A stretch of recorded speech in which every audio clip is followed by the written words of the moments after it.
LS Shipyard and LC Shipyard. Like I say, if you go back in time and you look at the records, you'll notice that it was Lucifer Star and LC Shipyard, just up the river. Like I dredged the whole area, so basically I named one LS and named one LC.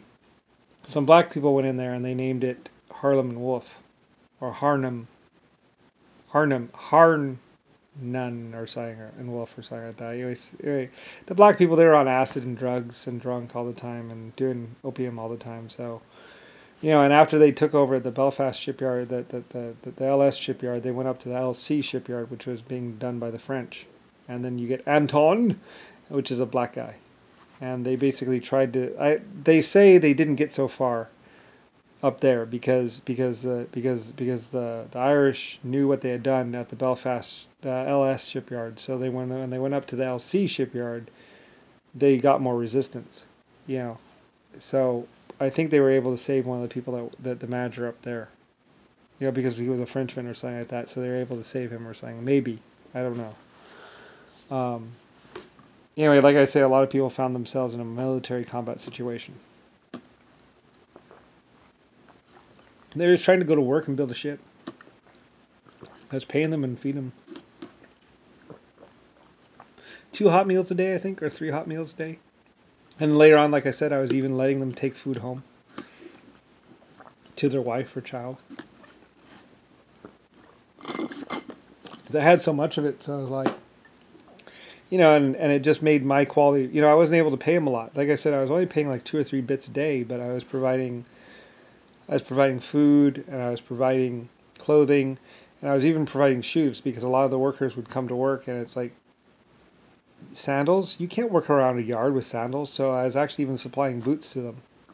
Because especially the black people, they wouldn't have anything. And it's like, all right, 5 pairs of pants, 5 pairs of clothes, and and a pair of boots, and you're working at the LS shipyard now, and then 3 hot meals a day.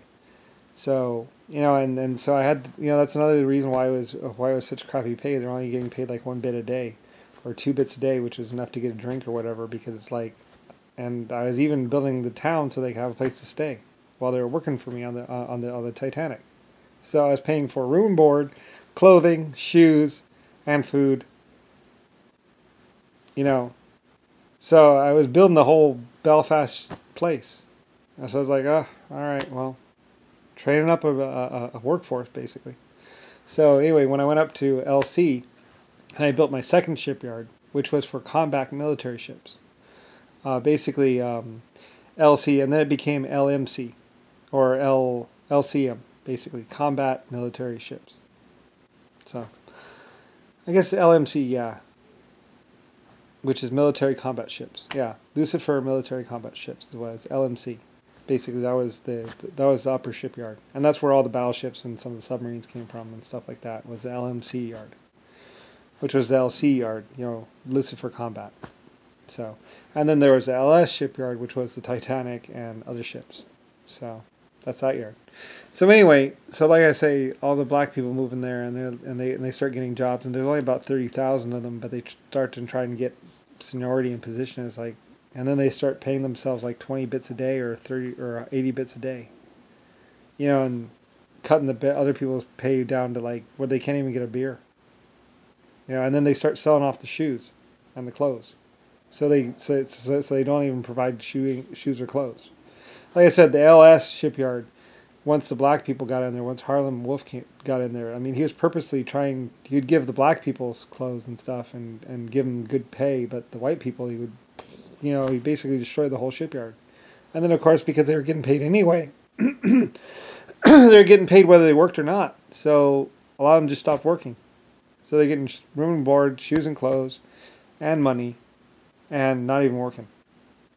So anyway, so the LS shipyard went, well, that's why they went ahead and just called it the Harlem and Wolf shipyard, because it's like the LS shipyard isn't there anymore. They killed the workers, and and then the Irish fight them, to try and get rid of them. Anyway, I think they did change it back to the LS shipyard, or something like that, or some sort of Irish name or something like that. because I'm like, well, you guys are running it, so I guess you can name it. But it was the LS shipyard, so LS Titanic, and I think they just build LS ships after that. They're like, well, we want to keep your name in it, so we'll keep the LS on your ships, because you're a part of it and you're paying us and you are working with us. So I was like, yeah, well, you guys are good. Yeah, I mean the Irish, like I say, they're good. They did Mexico. They've gone all over for me. They've been like spot on, as they say. So I had complete faith and confidence in the Irish, and they have to do the metallurgy and all kinds of stuff. So, and the Irish basically go from basically being the Irish and the white, they go from being like normal to basically being like, you are now in the game of survival and existence. So it's like, welcome aboard.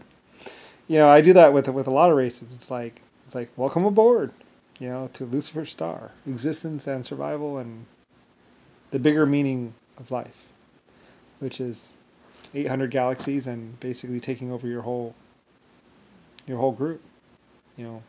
All the Belfast, all the Irish, pretty much. So Irish did, they run with it and they get pretty high. I mean, they get pretty far. They do pretty well. They have a few problems with that's other people. Even the Aussies. Every group that I work with basically goes, up, because I'm giving them money and I'm giving them the time to research, and I'm, like I say, some groups they're threatened, and then I have the Germans come in there and protect them. Like there's a couple people like the French and some other people where like they're being attacked by a group, and it's like I move my army over there to basically deal with that. And I'm able to do a lot of stuff, and then there's that point where it's basically like, no control. It's over with. And I'm just rich, and I just have my favors left over, and then I'm asking for favors and stuff like that. And then, like I say, Brown and Black and Harlem and everyone, they're just like trying to narrow in on me to like kill me or pluck me out. So every time I do something good, they're zeroing in on me. Anyway, though, in the end, like I say, I call in outside help. I'm like, help, and like in the real end, I'm like, this is gonna get bad. We need to start broadcasting to space.